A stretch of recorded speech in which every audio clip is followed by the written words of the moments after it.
Ceir bliana díag buinte amach a ginsa hecht lá, breis cúichéad chlár beo ó 2003 le. Bheadh sé amadúil gacha inge bhí pléidir se glár lu go háirithe panéalathe úntacha thug go fial da go dama hána mlíonanta sin bheith ná damta a cabhar antas a thuirtas na crúna technóí.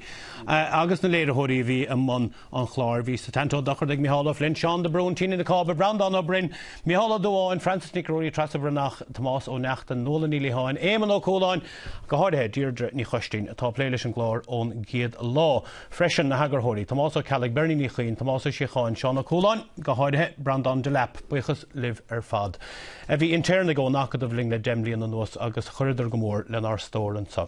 Ach gandát agus deire, sibse, sa bhaile, nach fiochanna, privléad a bheith a créaladíh agus liv, agus tá míad anna bhuiocht do bhór gódóidir.